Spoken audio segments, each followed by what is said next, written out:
Hope Show. We have the pleasure again to have Robert in the show with us, and he is such a blessing to so many people that works tirelessly in and around social media and YouTube and TikTok.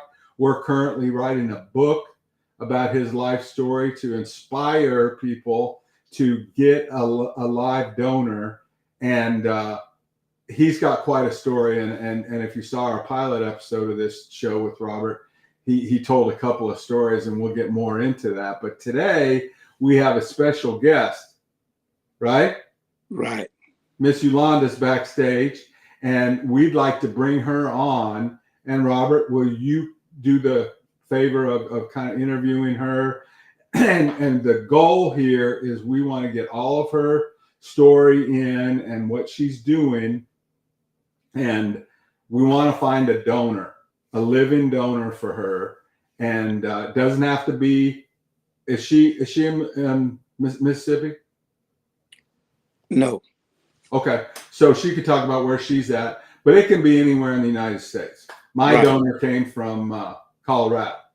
So okay. I'm going to go ahead. Robert, do you have anything else to say before we bring her on? No, you can go ahead and bring her on. Okay, I'm going to bring her on, and then we're going to have the rest of our show later. So without further ado, this is Miss Yolanda. Hi, everyone. How are you doing? Hey, Yolanda, how you doing? I am great. I'm great. Well, Yolanda, we have a few questions to ask you. I know we previously talked about your diabetes when you was younger. Can you let the people know something about that? Yes, I've been a diabetic for over 30 years. I was diagnosed when I was 13. I actually diagnosed myself because I remember that I was going to calculus class, and every day that I would go to calculus class, I would have to go to the bathroom about 4 times in that 90-minute class.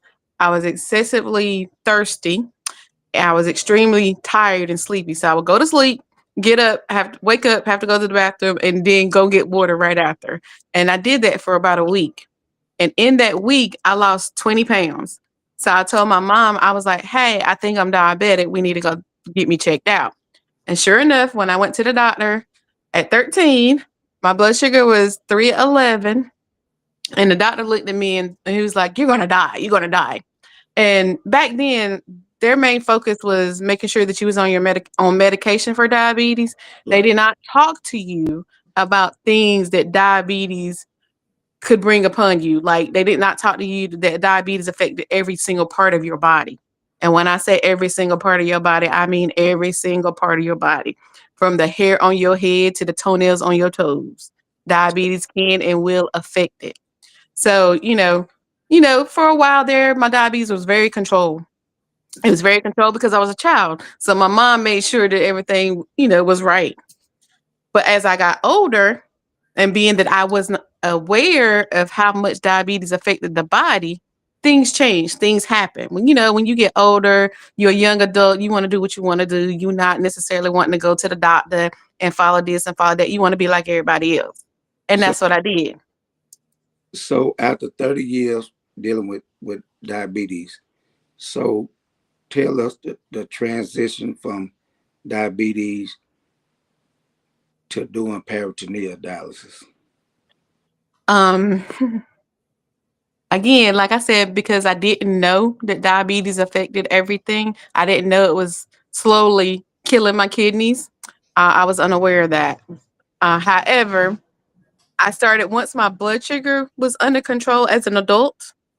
I'm gonna say because I'm 46, so in my 40s, as my blood sugar was under control, I noticed that my blood pressure was more elevated, and I didn't know why. I also noticed that I did have some like pains in my back, in my lower back where your kidneys are, but I didn't equate that to actually kidney issues. And then finally,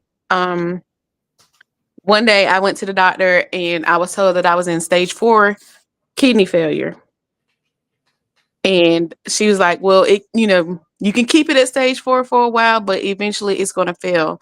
And she told me it was due to my diabetes. They always assumed that it was due to my diabetes, but they wanted to make sure. So they did send me through a whole bunch of testing and biopsies to make sure that it was due to diabetes. And it was. Yolanda, Uh, can you tell the audience what stage 4 renal failure, what that means?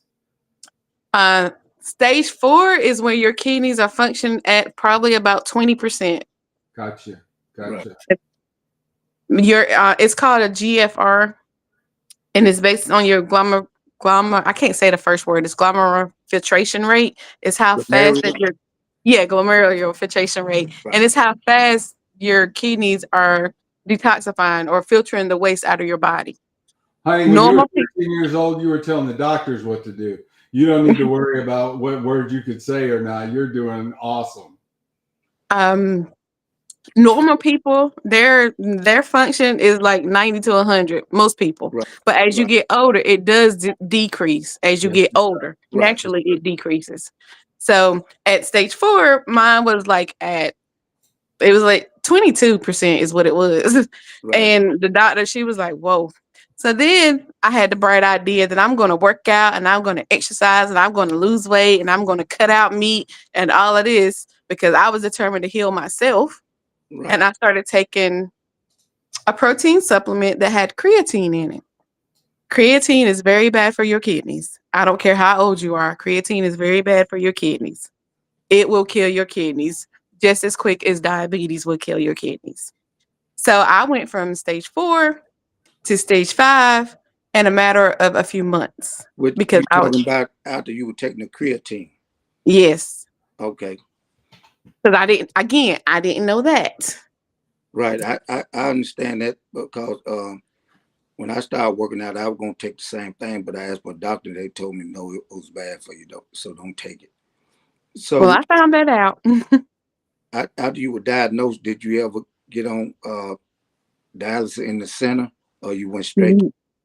I went straight to PD. Me and the nephrologist that I had, which she was absolutely amazing, and I wish I had her now. But Tell everybody what PD means. Give me a second, Robert. When I talked with her, I told her that I did not want a fistula in my arm. When you have a fistula in your arm, you're going to do hemodialysis, and you can do hemo at home or you can do it in center. I said I did not want that in my arm. I was adamant that I did not want it in my arm. So she brought up the option of PD, which is peritoneal dialysis, and that's where you have a catheter. You can have it anywhere from probably right here. I don't know if y'all can see that, but in your chest down to your abdomen. It just depends on your body and how your organs and stuff are in your body. But they put it in my stomach. And when I was in the hospital, they put the catheter in my chest, the port in my chest. I did dialysis 3 times with that. They put the tube in my stomach. They made sure that it worked. They sent me home. I did training for PD dialysis. I never did in center anywhere. And I do not have a fit. Bad enough you had to do the emergency hemodialysis before you got on the peritoneal. Yes. In the hospital. Correct. All right. So, what can you tell people that's unaware of this deadly disease? So make sure that when you go to your doctor for your 3-month checkup, every time you go, ask them to do a renal panel because they do not check for your renal function. They do not do any test that's going to check your kidneys out on a normal checkup. You have to ask for that.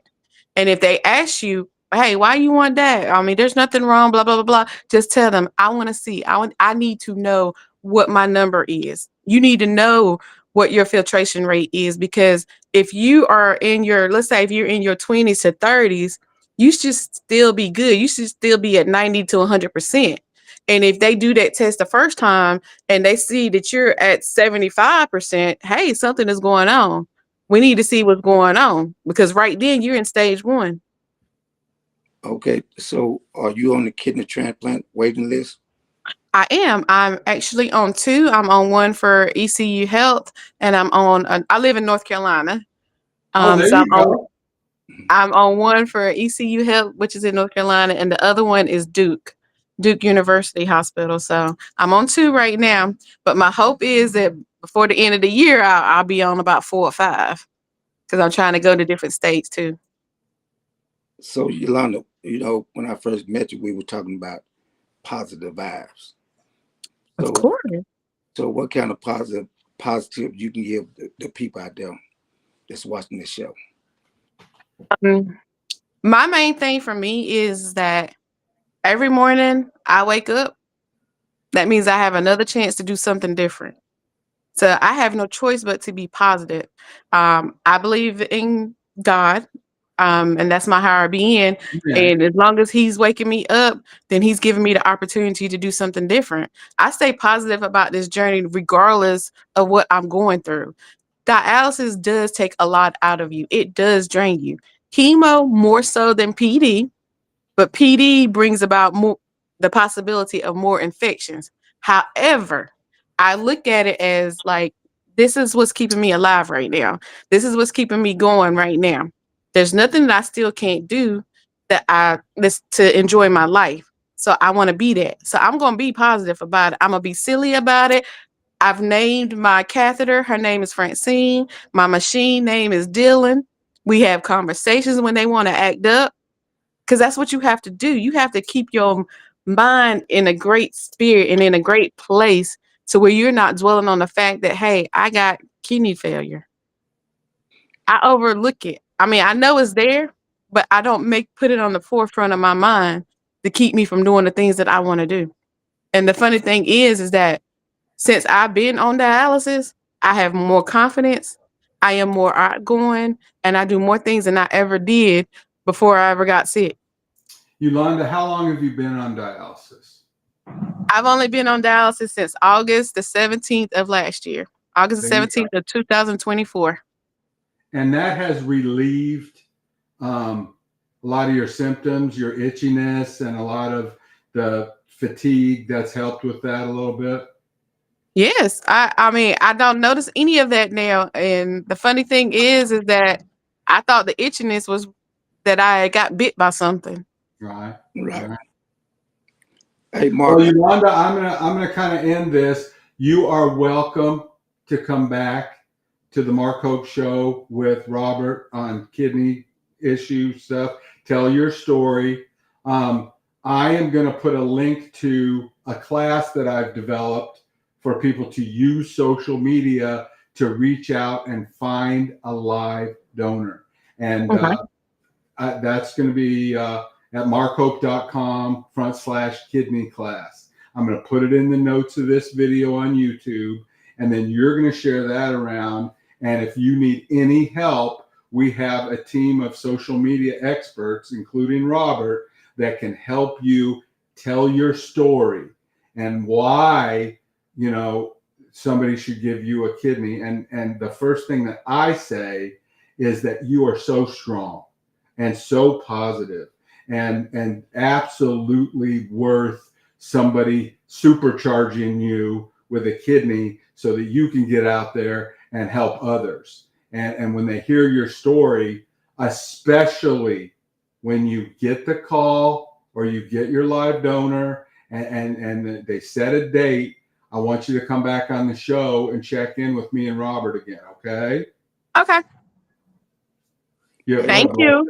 I love her. I'm going to adopt her. Can I share?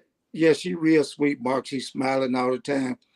But I would like to one day bring Yolanda back to the show. Oh, yeah, for sure. Because I want her to share her story that she went through before she got on dialysis. So she got a unique story, and I want people to see why she's so positive. We will book a special show, and it'll be just her telling her testimony. We'll put it like this, and she'll be the star of everything. And just book it with Robert. He'll be the producer, and I love y'all. So Yolanda, I'm gonna put you back stage again, and thank you for coming on the show. No problem. Thank you. Have a good day. All right, Yolanda. All right. What a neat young lady. Yes, yes, yes.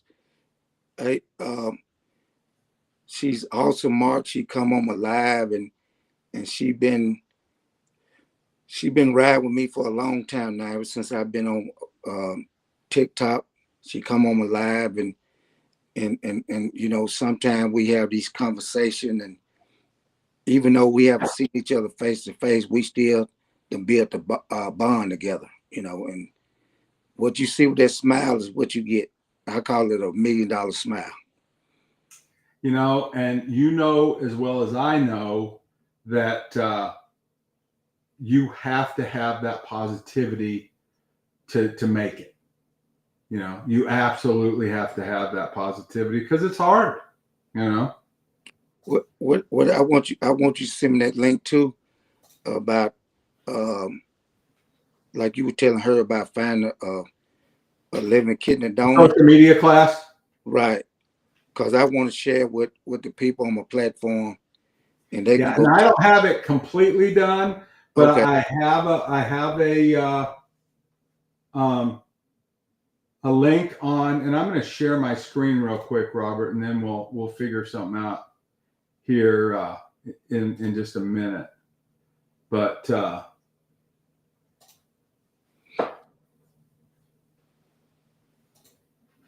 this is my website right here, markhope.com.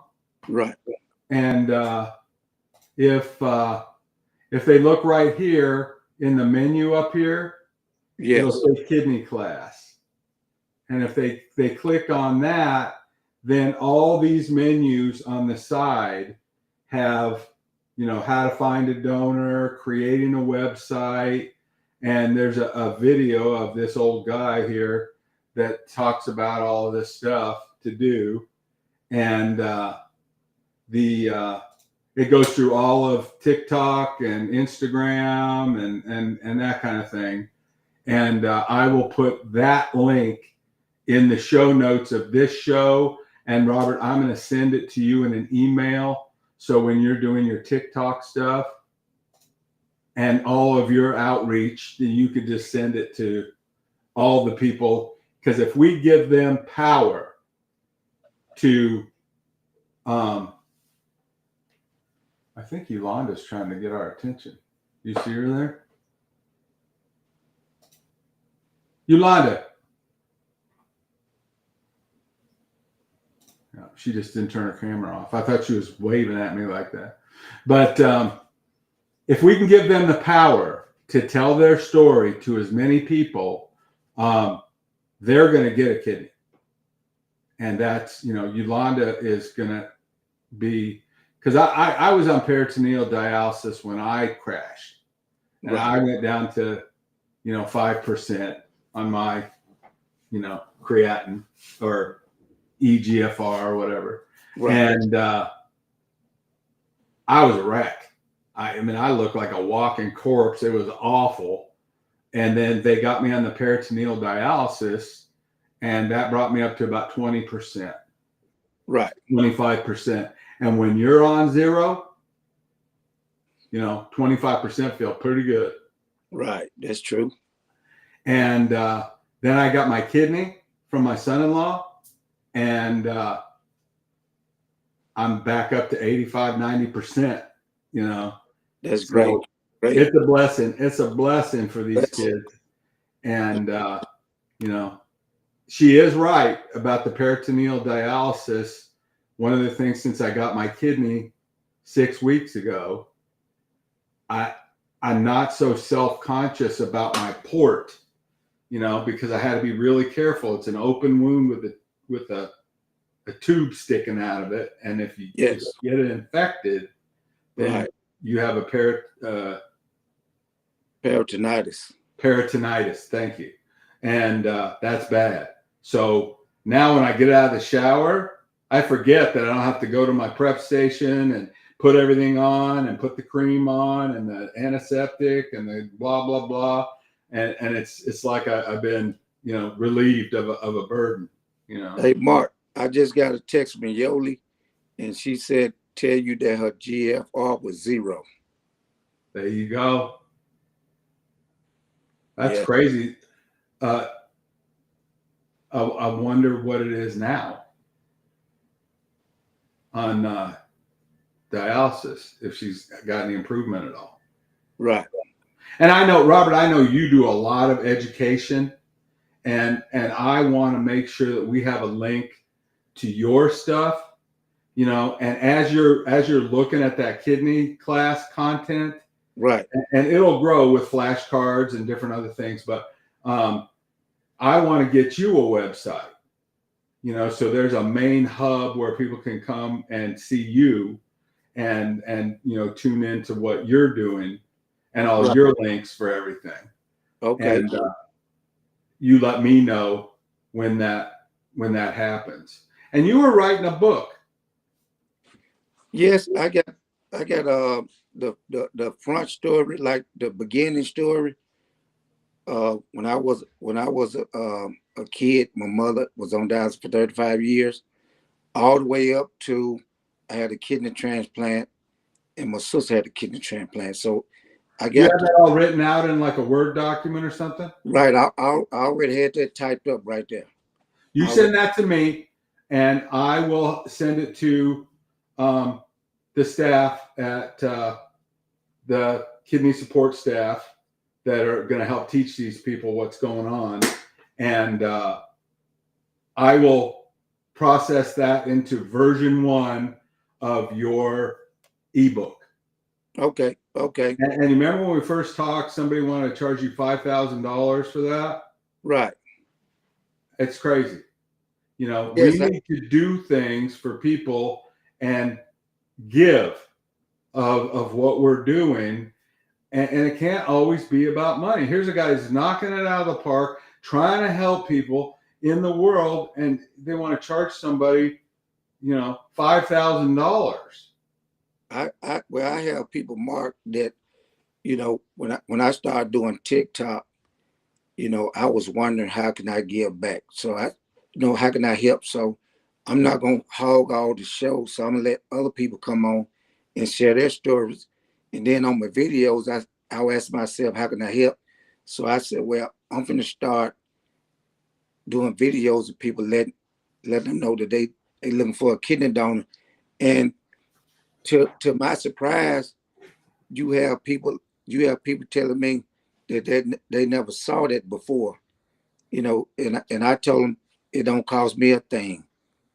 It don't Well, cost you know what else? If we help one person one get a person. kidney, one person that wouldn't have gotten a kidney if it wasn't for us, to me, that's enough. Right. You know, that's enough. And you know, we're like brothers. You know, you and I are doing the exact same mission. Yes. And you're getting people on your TikTok. I'm doing the classes, and there's going to be other people that say, "Hey, I want to join you guys. How can I help?" You know, I'm in the dialysis clinic in California. You know, how can we help? You know, you're in Mississippi, right? Right. I'm in Oklahoma, and you know, we're just going to keep trying to help people, and it's going to grow and grow and grow. And you know, God wants us to help these people, and they are in a little bit of a dark place sometimes. And Yes. some of them don't have family like we do. Some Right. of them don't have the support system like we do, and they're alone and they're afraid, and you know, they don't know what to do. And so, you know, I want to build a network that, you know, maybe we could just have a helpline to where some of these people that see your videos on TikTok. Robert is very popular on TikTok, just so you all know. He's a TikTok star. But if we could set up a chat thing for them, and that way, if they just need to talk to somebody. Because Mark, you know, I think that a lot of people that I talk to, I think if it wasn't for the Kidney Warriors community, I think they would have gave up a long time ago, because a lot of people come on my platform or other platforms, and like you said, we all they have. And they'll let you know that, you know, I don't have a support system. I don't have anybody, just me. And so that's when we have to step in and make them as comfortable as we can. Absolutely. You know, and I've been through a lot in my life, a lot. And when I went into that dialysis clinic and they started, you know, teaching me how to do everything, and you know, it was a lot. They took me to the hospital. They put that port in, and they wouldn't let me take a shower for 3 weeks. I was already itchy, and everything was terrible. My Just sister open wounds, you know. My sister did PD. You know, I think back sometime, Mark, because me and my sister, we didn't understand the itching part. You know, I don't think anybody does. my mother, we used to had to get a rag or towel, and we were just scratching her back until our arm get tired, and we were like, your back still itching. But of course, I didn't understand at the time until it started happening to me. And I think, Mark, that God prepared me for this. Even I believe that. even if I didn't know, you know, my mother was going through it when I was younger, and he was preparing me, but I didn't know. He was preparing me for this day, for this mission. You know, Every time something happens in my life, whether it's positive or negative, I say, this is supposed to happen. yes. What does God want me to learn from this? And if it's something that's bad, I'm like, I want to learn my lesson quick, God. I'm going to get through this. Let me figure out how to do it. And as soon as this happened to me, I was figuring out how to get a kidney transplant. And I want to be done with the lesson and go help some other people. But you know, that's how I look at it, you know. Right. And I believe exactly what you said. God wants you to help people. And if people haven't watched the previous episodes with Robert, his mother was the longest surviving hemodialysis patient in Mississippi history. At the time, yes. Is that correct? 35 years. At the time when she was living. Well, that's amazing. That is a feat, because I bet you she had some down times, and she looked at you little kids and said, I got to fight for my kids. I can't go now. Hey, somebody must have already told you the story. No. Because, hey, when she get off dialysis, my grandfather also stayed with us. And she was going to make sure when she got off of dialysis, I'm not talking about the days she didn't go dialysis. When she got off dialysis, she wasn't feeling too well when she got off dialysis. Of course. She was going to make sure that her two kids was taken care of, and she was going to cook, and she was going to cook for her father. Yeah. You know, and she was a strong woman, and you are correct. Well, I tell you, I never met her, but I know when I go to heaven, I'm going to see her, and I'm going to give her a big hug. And what a tremendously strong woman. And you know, you doing what you're doing as a testament to your mother, I think is a wonderful story. You know, I love that. I appreciate it. I really do. For you giving me the opportunity to come on your platform and share my story. And absolutely. And I figure as a community, you know, we need to stick together, because like I tell them, some people are still going through on dialysis that come on my platform, but they're like one lady the other night, she was just tired of dialysis. She was tired of getting a call. They said she had a kidney, and then they said it wasn't a match, and she was just tired. So she came on my platform, and I tell you, Mark, when she left my platform and we had discussion, and Yoli was in there, we had discussion, and one thing she said when she left, she said, I appreciate you for letting me come on, and she said, I might get a good night's sleep tonight. And sometimes, you know, on the bad nights, that's what it takes. Yes. She said after talking to us, she might sleep pretty good tonight. You know, so Well, and it's give it to the man everybody. of God. It's everybody. You know, Yeah. we have people come into the live discussions, and you do a lot more of that than I do, and I'm blessed to have you as a partner because you're really, you know, tirelessly doing that. But you invite people in that, you know, are 2 months past their transplant, and they're telling the other ones, hey, hang on, it gets better, it's going to be good. But the long, arduous wait for a cadaver kidney, that's my mission to eliminate that. Yes. You know, the more people that we can get the outreach to the people that would be donors and tell the story of you know, a young lady like Yolanda, she's worth somebody giving a kidney to. And they say, hey, I want to do this for this young lady. And if she gets a live donor, that's a cadaver kidney that goes for someone else that maybe can't get that outreach or whatever, but we're improving everybody's situation. Yeah, Mark, I'm talking, like I said, I've never seen her in person, but she's amazing. She's amazing. She's a straight shooter, and she's amazing. And I told her, you know, she hang in there, you know, we can go up together. You know. There you go. That's exactly right. And Robert, I'm gonna kind of end us. We're 2 minutes after our 30-minute mark. Okay. And I like to end the podcast at 30 minutes because two guys like you and me with this subject, we could talk on forever. We can talk. We could be on here. We could be on here all night. Yes, yes. That's why I slow my TikTok down, cause my live, cause I'll be on there 4 hours sometime. I said I got to cut back just, you know, some.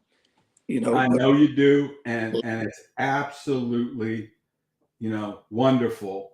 And I'll put this out there at the end here, and I'm going to put some show notes in. I'm going to do some things in the show notes, links to different things on Kidney Class website on markhope.com. We'll move that to its own domain later, but I wanted to get it out right away to the people. But if anyone wants to contact Robert or contact me, I'm easy to find at markhope.com, and I'm going to make sure and put Robert's contact information on there. And if you want to volunteer with us and you want to help, you know, get some of these patients that really can't set up a Facebook, a TikTok, an Instagram, and you want to say, hey, I'm a young college student and I want to help, you know, Aunt Edna set up some, you know, social media, you'll be doing something good, and you'll set that up so we can tell her story. And she runs a bakery or whatever it is. And you young kids get involved with this because you might be saving your grandpa and grandma's life, you know, or whatever. So anybody that wants to help us, reach out to us. And you could call us the Kidney Brothers. And Robert's the younger, handsome brother. I like that. I'm the much older, wiser brother. But together, we'll get you taken care of. So please do not hesitate to reach out to us. We're easy to find. And if you want to help, just send us an email, and we'll get you a job helping somebody that really needs help. I appreciate you, Mark. And I'm going to let you have the last word, Robert. Well, Mark, I appreciate everyone that's coming in and watching. Like Mark said, he's going to give my contact information. Absolutely. And two Kidney Brothers, we're going to keep this thing rolling because there's a lot of people out there that need help. We were blessed by God, so we want to be a blessing to someone else. And I hope y'all have a blessed day. And once again, Mark, I want to thank you. I can't thank you enough for bringing me on. Oh, it's my pleasure. And to all of you guys out there, if no one's told you that they love you today, we love you. And there's nothing you can do